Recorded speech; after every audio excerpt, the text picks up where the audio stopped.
I got you. No, I'll be right there. 2 seconds. I'm on the way.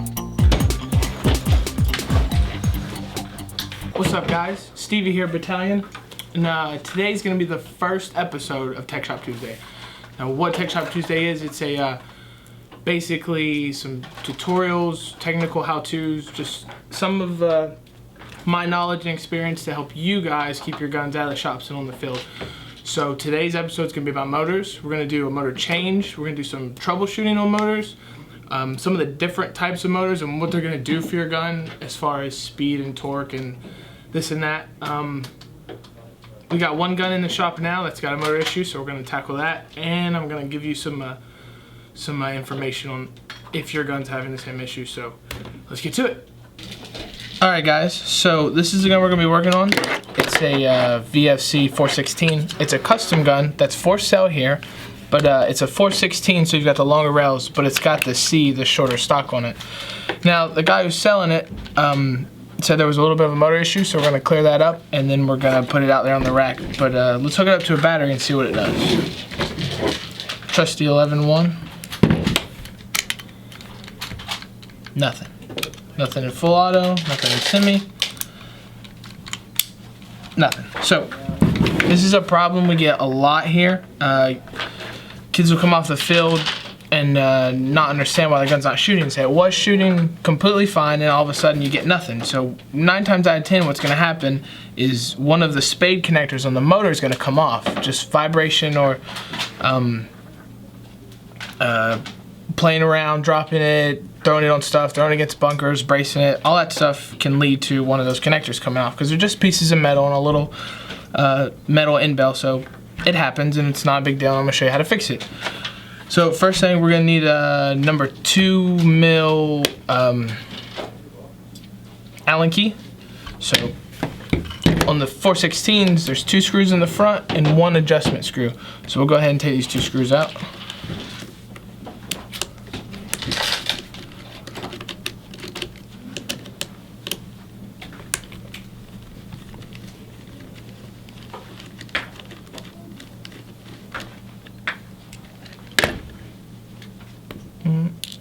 There we go, and we'll take the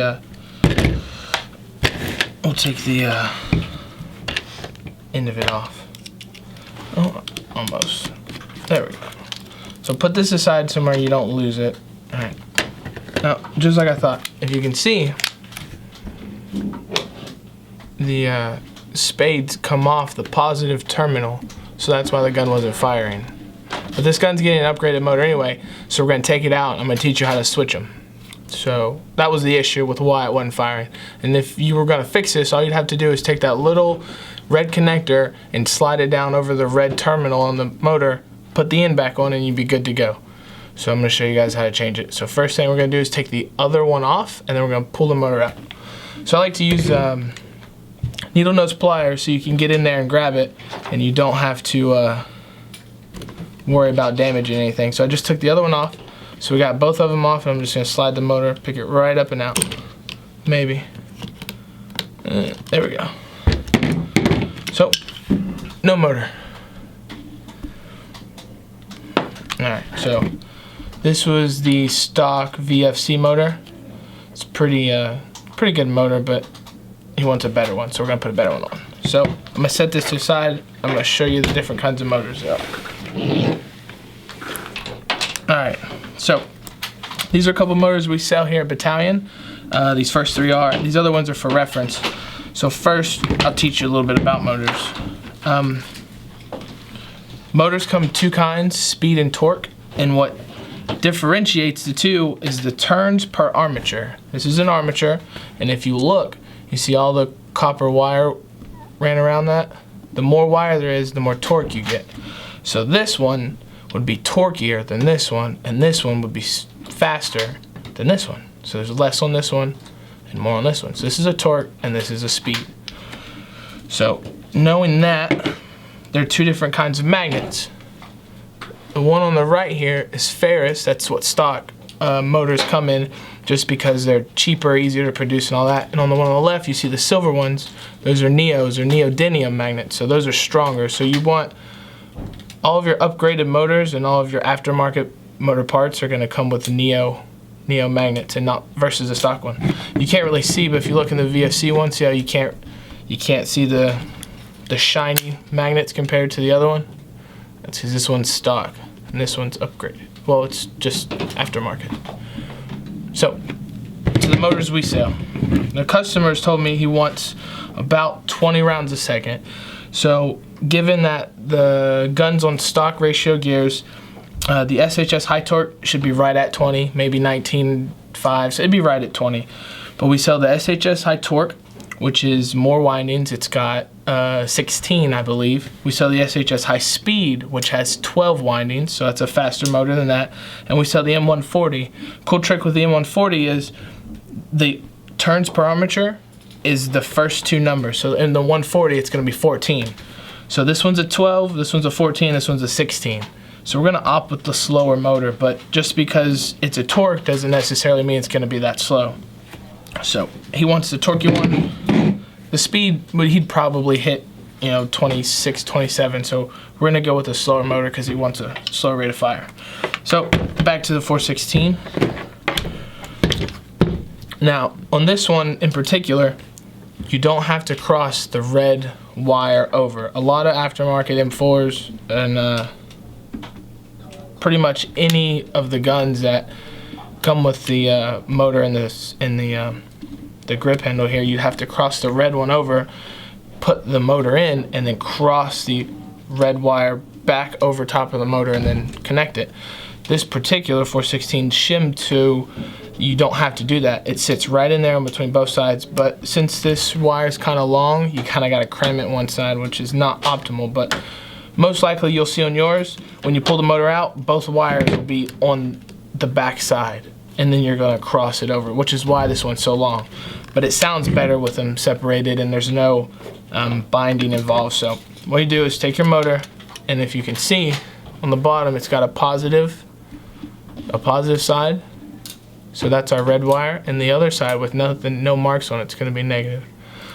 So our positive's on the left, so we're going to take our positive terminal and we're going to put it on the left side. So we just drop it right in, just like that. It takes a little bit, kind of line it up in the hole down there.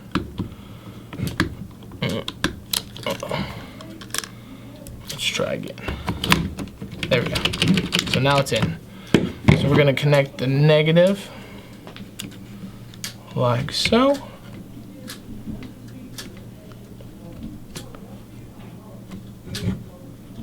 Needles, no pliers, make everything easy.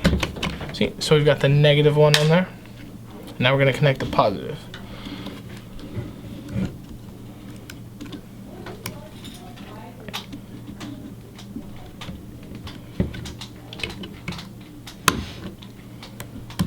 Remember what I said about that red wire being too long? So we got to kind of jam it down the side there. Alright, so now the motor's in and installed. We can put the end plate back on. Like so. Slide it down. Put our screws back.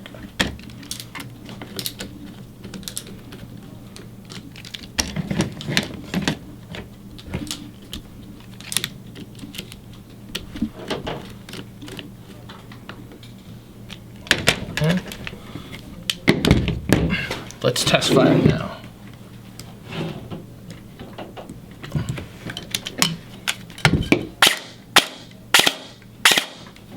You hear the screechy noise? The motor's out of alignment. It's probably in there too far, so what we're gonna do is this big screw, yours is gonna be probably a little brass ring with a little slot cut out for a flathead.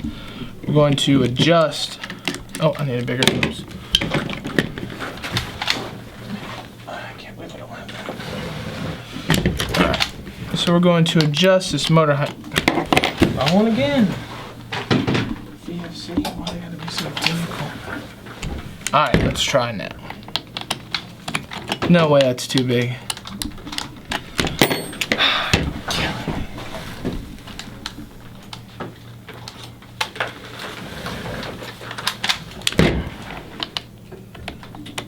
There we go.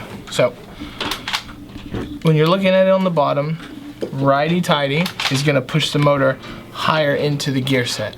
So they're gonna mesh like this. Now if the gears are, if the motor's in too far, it's gonna hit the top of the bevel gear and it's gonna make a really high pitch noise, so you wanna back it out a little bit to get perfect meshing. But if it's out too far, you can either strip your bevel on the pinion or you can strip the pinion on the bevel. So too far is too bad, too far in's too bad, so you wanna find the sweet spot right in the middle. So keep your battery plugged in, go in semi, shoot it once, adjust,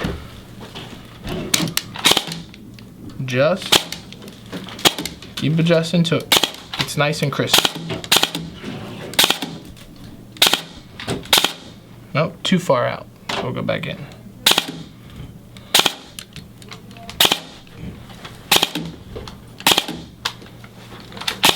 Getting there. We're getting less screechy noise and more of a quick pop is what you want to hear.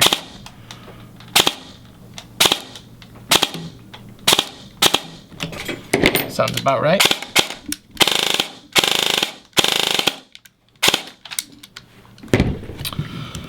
So that's it for motors and motor adjusting. We'll chrono this. It's probably right at our numbers that we want to be. I think he's shooting about 380, probably in the ballpark of 21, 22. But this gun is for sale here at Battalion if you want to purchase it. We can go through the list and tell you what a couple of other things have been done to it. But hopefully it's been informative and you learned something. Sorry if it's a little awkward and weird. I'm kind of getting used to this, but it'll get better as we go, I promise. So thanks for watching. We'll see you at the Battalion.